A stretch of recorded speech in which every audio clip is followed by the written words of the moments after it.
especially Ian Duran, for his effort to continue this international seminar on religion, knowledge, and society. And our team is basically the meaning of life, a phenomenological approach in a fusion of horizons. The fusion of horizons is very familiar with me as one who wrote a doctoral dissertation on Gadamer's hermeneutics, where the actually fusion of horizons over there. Here it is, I intentionally put the title as Loci Moralis, where the human horizon meet. That means I take a short, description of the classical moral philosophy, where this horizon of morality is discussed in general in two or three main questions.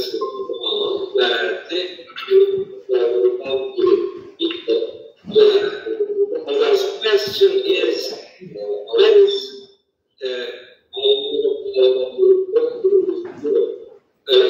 if those who will, please, if those who are listening, just turn your sounds off.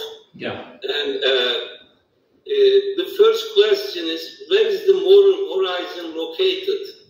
And from the very beginning of moral philosophical discussions, sometimes it is located in our relation or in our natural life, sometimes in our social life, sometimes in certain, say, human faculties like reason or emotions or will.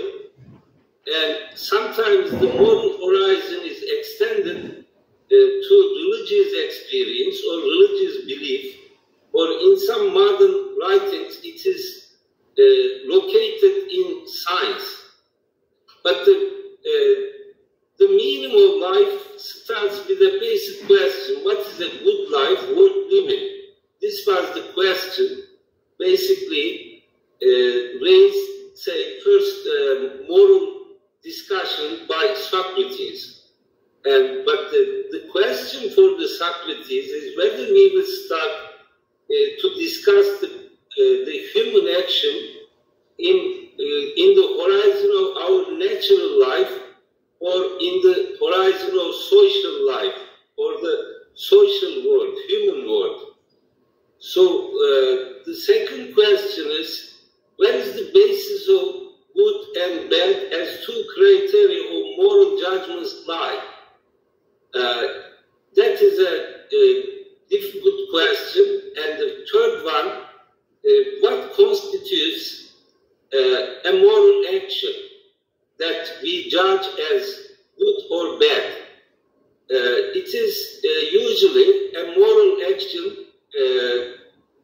consists of four aspects or four intervals: intention, aim of the action, means of the action, and the consequences of our actions. Here we need, in modern sense, a distinction between behavior and action. And what is called the natural life can be described mostly by human behavior, like eating, sleeping, and basic natural instincts. And the classical moral writings have this distinction in mind, but the question is basically whether the moral criteria of the good life or the moral judgment, where we can base these two criteria. There are, in this sense, the earlier a distinction between, say, moral goodness is based on, say, religious experience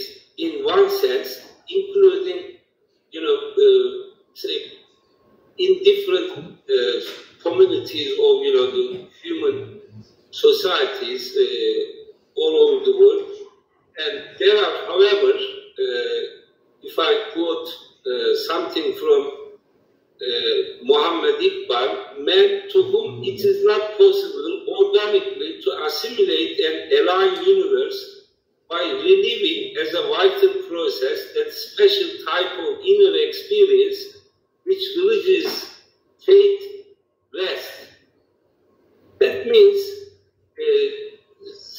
in the history of religions, some religions usually take the outer action and base the judgments or the moral judgments on the appearance of the actions, but some religions take the, say, inner aspect of the experience that supports the human behavior or the action. In a recent readings, I ran into a play work, Faustus, by David Mamet, an American playwright. There appears a piece of poem that runs the following lines. 3 swift swallows in the summer sky, gone in the twinkling of an eye. One for the heart, one for the head, and one for the lad who tarries abed. Does the lad here represent humanity tarrying in the nature or on earth? How the yawning gap between reason and heart be closed. Religions are so much focusing on sentiments, in the classical sense, modernity rising its edifices on rationality. So today, our basic question whether we should base morality on our feelings or, in one sense, on our natural sentiments or feelings, or on reason. It has the religions that combines, in one sense, that the goodness is a rational objective that is approved by the God. And on the other hand, in classical ethics, convergence of nature and ethos, in that sense, morality has something to do with natural sentiments and feeling. Thus, the classical literature draws on emotional reflections on dramatic struggle of humans with nature and society. For instance, Socrates focuses his attention on human world alone. We acquire knowledge of nature through sense perception, and human beings form their opinions through social relations. As a true student of Socrates, Plato hates, as we know, both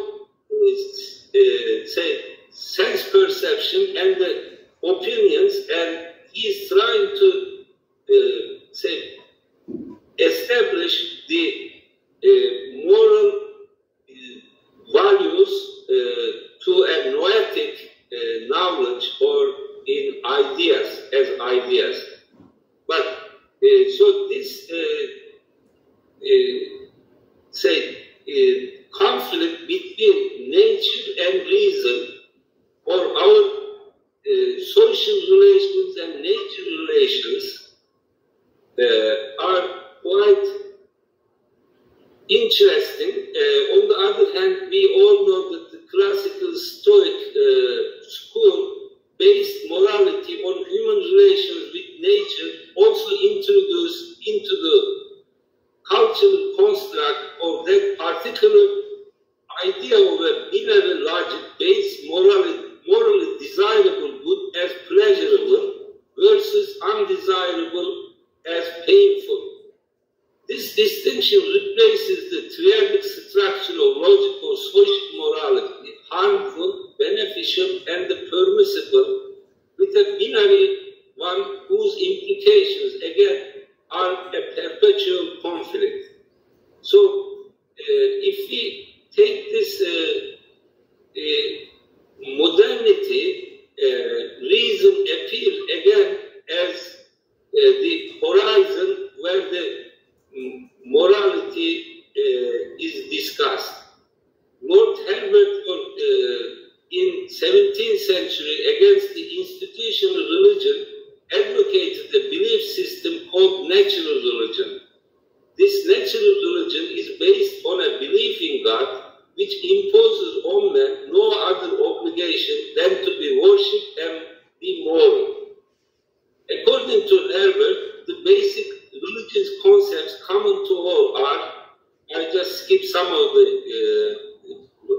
lines, the existence of a supreme deity, that the virtue accompanying piety as the primordial worship, existence of reward and punishment both in life of this world and in the hereafter is a requirement of God's goodness and justice. As you can notice, here religion is almost reduced to a morality. Basically, even though the God is here mentioned, it is still religion is religious experience or the faith is judged according to its moral consequences. Nature as the horizon of morality and religion again is advocated also in 18th century. For instance, Bernard de Beauvoir de Fontenelle, in his De Origine des Fables, offers a causal explanation of belief in the supernatural. When people do not understand the natural causes underlying extraordinary events, they often say, the more ignorant, less experienced one is, the more ridiculous one sees. So it means the religious experience and also some moral injunctions that, we check or judge our behavior is based on mostly say fear of the natural causes. David Hume's famous natural history of religion is perhaps the best known philosophical example of a natural historical account of morality and religion. He traces the origin of polytheism, which Hume considers to be the oldest form of religious belief, to ignorance about natural causes, combined with fear and anxiety about the environment. Early humans tried to persuade or bribe the gods by deifying aspects of the environment, thereby gaining a sense of control. So here there are two underlying thinking that is based on a claim that morality and religion are, related to the natural fear we felt against nature. In that sense, this support the view that already mentioned by Muhammad Iqbal, that this our ignorance of the natural causes is nothing to do with the religious experience. Instead, it is something inner. So, existential ethics returns to the, again, human nature, the individual perceptions. In his famous lecture delivered in Paris on October 1945, Sartre develops the principle of, existentialism, or the sort that he defends as atheistic existentialism. He are mentioning basic principles, ethical principles of this existential ethics. First, we are totally totally free. That is, we are not determined by heredity or environment. That means there is no natural causes. There is no natural causes that leads to the development of ethics or the moral sentiment. Second, since there is no God to define our being, we must find our essence. This is again another rule of the existential ethics that he is propagating. We are completely responsible for our actions, and we are responsible for prescribing a moral philosophy for everyone else too. We create our morality. So it is a return to what I called first, the convergence of nature and ethos. So he is advocating an ethics that is something like, the United States, United Nations International, Declaration of Human Rights, because we must come to an agreement on a moral principles by our own choice. Can we develop a more universal ethics from based on these existential principles, on freedom, for instance, on non-existence of idea that the God no longer exists. Because of the death of God and the human predicament, which leaves us totally free to create our values, we must exist in anguish, forlornness, and despair.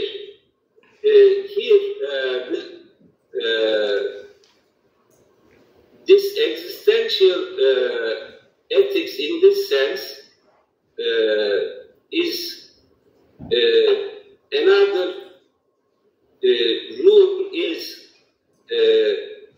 yet we should celebrate the fact that we are creators and we create our own essence and values. So this is where the difficulty arises for us. This is basically my intention to develop on this line, that whether we have this concept of horizon as a meeting, point, that despite the cultural differences, that all human beings are born into a culture where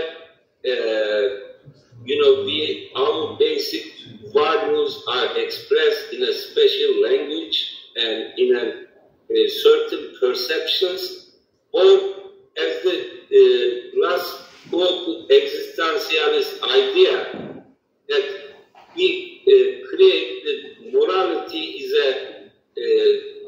our own creation. It is an idea that followed by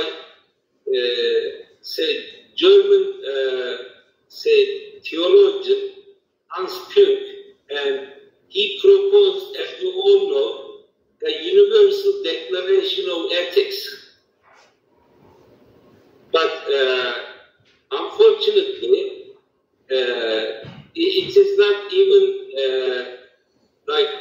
taken into, United Nations or UNESCO's, basic committees to make it in their,